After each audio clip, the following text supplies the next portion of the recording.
Bonjour à tous, aujourd'hui c'est une vidéo un petit peu spéciale parce que j'ai décidé de lancer une série d'interviews de femmes vidéastes et donc aujourd'hui on va à la rencontre de Clara Dess qui est vidéaste d'enfance sous le nom de Croco Maman. Voilà, on se connaissait d'avant, on a fait une petite session coworking toutes les deux et je me suis dit que ça serait sympa en fait de lancer cette série-là et j'ai profité qu'on soit ensemble et que j'ai des micros pour pouvoir faire l'interview. Le souci c'est que j'avais pas mes lumières artificielles avec moi, donc si vous voyez des variations de lumière, c'est normal. J'espère quand même que le visionnage vous sera agréable. En tout cas, l'interview est super enrichissante, c'est vraiment sympa de découvrir comment travaille quelqu'un, qu'est-ce qui l'anime et surtout quel est l'aspect business aussi derrière son activité. Donc je vous laisse avec un petit extrait du travail de Clara et moi je vous dis à tout à l'heure pour l'interview. Salut!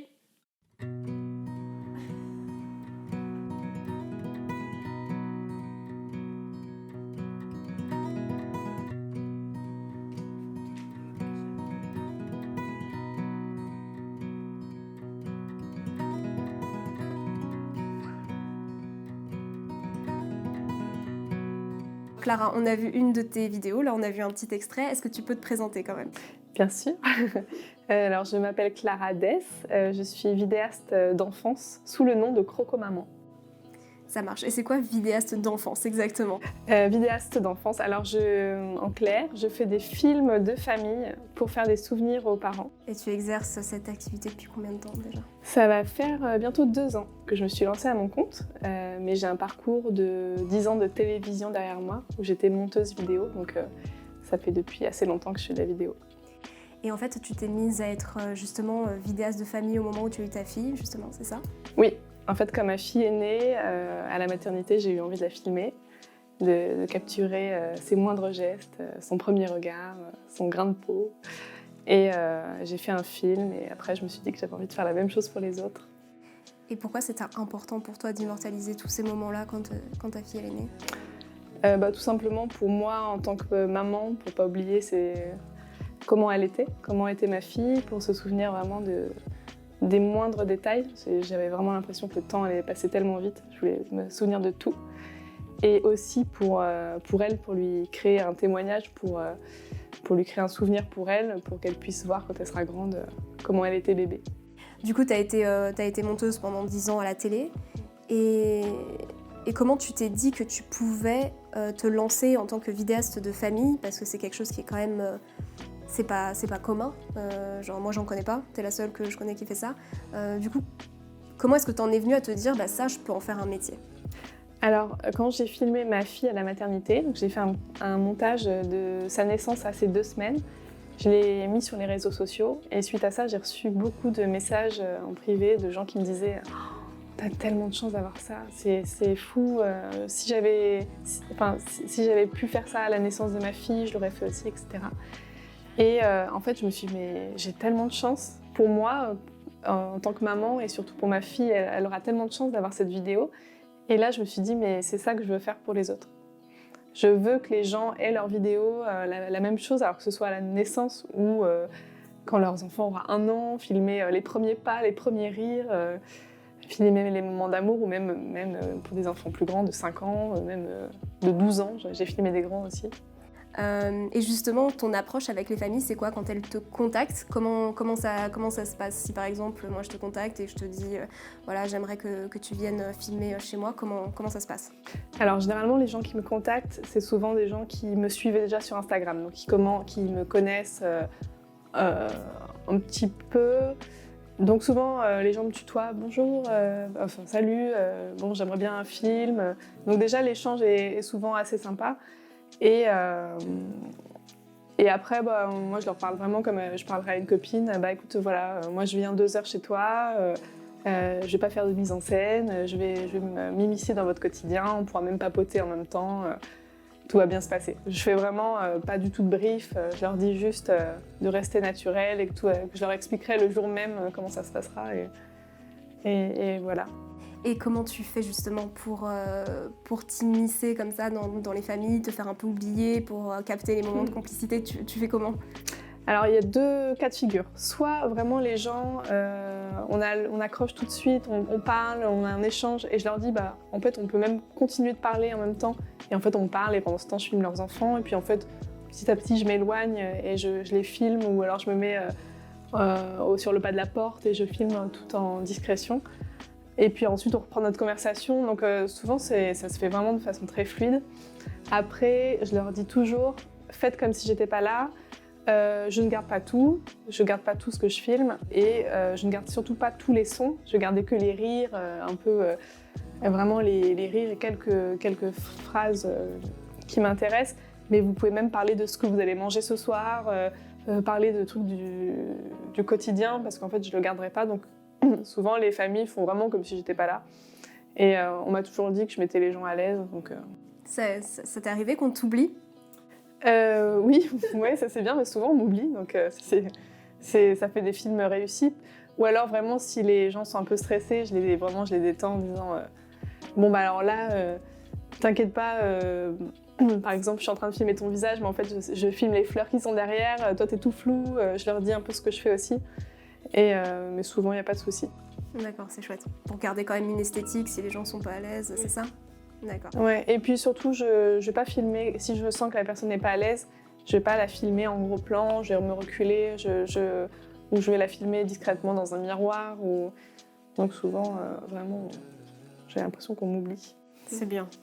Et du coup, est-ce que tu peux nous parler un peu des offres que tu proposes justement à aux familles ? Alors les offres, donc j'ai une offre signature, c'est quand moi je vais filmer chez les gens. Donc je fais un film d'environ 4 minutes qui coûte 850 €. Et je vais chez les gens, je fais un film, je reste à peu près 2 heures chez les personnes. J'ai une seconde prestation où ce sont les familles qui m'envoient leurs propres vidéos de téléphone.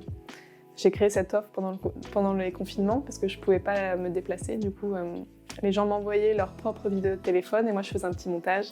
Et là, on est autour de 150 € pour un film d'1 minute 30 environ. Ah, c'est super malin d'avoir mis ça en place. Bah, je me dis que les films de téléphone, moi, la première, je filme des milliers de choses de ma fille. Tous les jours, je fais des films. Et en fait, les films, j'en fais rien. Donc, il y a beaucoup de gens, c'est pareil. Ils filment énormément et peut-être qu'ils vont perdre leur téléphone un jour, alors que là, s'ils m'envoient tous leurs films, toutes leurs vidéos, moi, je fais un résumé en musique de tous les meilleurs moments et ce sera un fichier qu'ils vont garder toute leur vie. Qu'est-ce qui est important pour toi dans la relation que tu entretiens avec les familles ? Ce qui est important dans la relation que j'entretiens avec les familles, c'est une relation de confiance, je veux qu'ils se sentent à l'aise. C'est bizarre à dire, mais souvent, les familles que je filme, c'est des gens qui me ressemblent. Parce que je pense qu'après, dans la communication que je fais, j'attire sûrement des gens qui me ressemblent un peu. Donc, ça m'est arrivé presque tout le temps où je rentre à la maison et je me dis oh, je me suis encore fait des copains. Donc, ce qui est important, c'est au-delà du film, c'est aussi garder contact avec les gens. Moi, j'adore avoir des nouvelles des enfants, mais sans non plus insister. Je ne le fais pas dans un but commercial, mais vraiment... j'adore voir les enfants grandir. Alors du coup, là, on a parlé vraiment des relations aux familles, ta façon de travailler. Est-ce qu'on peut passer maintenant à une partie un peu plus business de ton activité ? Parce que du coup, le but aussi de ces interviews, c'est de parler à des femmes vidéastes, parce qu'on sait aujourd'hui un peu quand même que le marché, enfin en termes de visibilité, c'est plutôt les hommes. Voilà.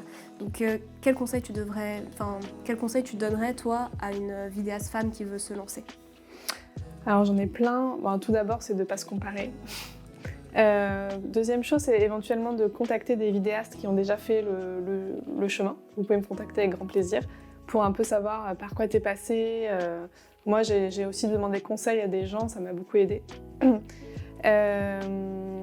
D'oser, parce qu'il y a autant de place pour les hommes que pour les femmes. D'ailleurs, je trouve que dans le milieu de l'enfance, comme je fais, ou du mariage, en tant que femme, moi, je préfère faire appel à des femmes qui vont venir me filmer. Je ne sais pas pourquoi, parce que souvent, il y a une sensibilité peut-être un peu commune. J'ai pas tant d'autres conseils que ça sur le côté femme. D'oser, quoi. Ouais, d'oser, pas se comparer, avoir confiance en soi, s'éclater.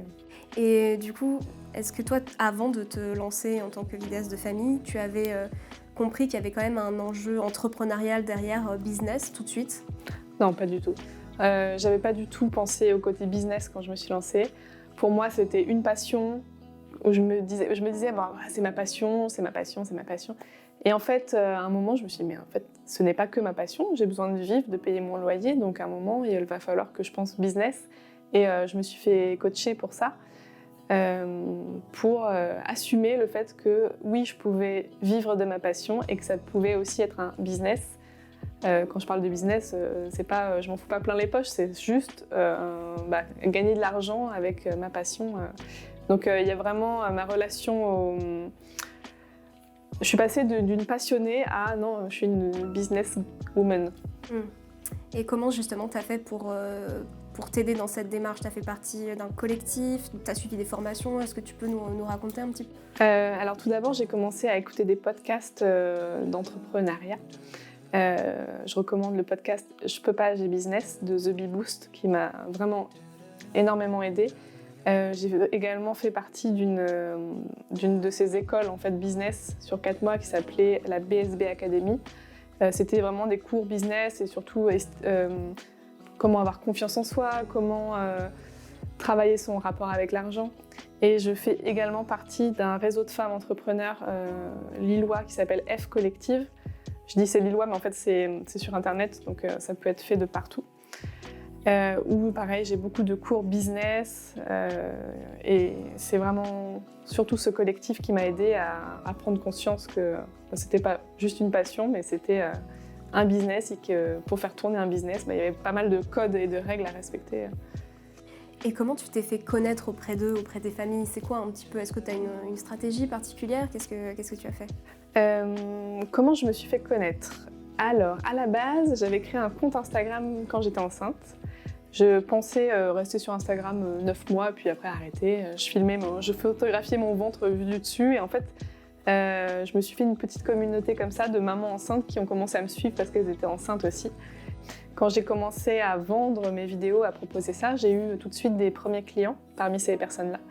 Et ensuite, j'ai fait des cours un peu business pour apprendre à gérer l'algorithme Instagram, à comprendre un peu les dessous, donc à mettre les bons hashtags, ça marche très bien, à être présent sur les réseaux, à se montrer, à montrer les coulisses de son travail, ça marche beaucoup parce qu'en fait, si je ne montre pas mon travail et comment ça marche, personne ne saura ce que je fais. Et le fait de montrer les coulisses aussi, ça fait que les gens, ils aiment bien, ils sont assez curieux de voir comment marche ce métier. Après, moi, je montre beaucoup ma fille aussi sur les réseaux. Donc, j'ai un tiers de mon compte Instagram qui est que du perso, où j'échange avec les gens sur la maternité, sur ce que mange ma fille, sur comment je la porte. Et un tiers qui est... des vidéos, des extraits de vidéos et un autre tiers à peu près de vente. Voilà, voici mes offres et qu'est-ce que je propose. D'accord. Et justement, montrer les coulisses et tout, ça apporte de la confiance, justement. Montrer les coulisses, ça apporte de la confiance et puis ça montre aussi que je suis authentique, que j'ai mes galères d'entrepreneur comme tout le monde et je pense que moi, je raconte souvent un peu mes galères avec dérision et le sourire. Donc, après, les gens, je pense, j'ai ces retours, les gens me disent que ça fait du bien aussi de voir les coulisses et que c'est pas toujours tout rose. Et ça fait que les gens aussi s'attachent à ma personnalité et que s'ils cherchent une vidéaste pour filmer leurs enfants, ils penseront plus à moi qu'un vidéaste qui sera peut-être meilleur que moi, mais dont ils connaîtraient pas trop la vie. Tu crées une proximité. Voilà, il y a une vraie proximité que je crée naturellement parce que j'adore ça. C'est cool. Est-ce que tu as quelque chose à ajouter de notre interview? Non, merci de m'avoir invitée sur ce plateau. Avec plaisir, je vous invite à aller voir son compte Instagram qui est très très bien. Ça s'appelle Croco Maman. Croco Maman, il sera en barre de description, donc du coup voilà. Et je vous dis merci beaucoup et puis à la prochaine. Salut! Merci! Coucou, ça y est, maintenant tu es arrivée. Je t'aime, ma petite chérie. T'es encore plus belle que dans mes rêves. Comme ça, là, en plein milieu. Non, c'est pas vrai.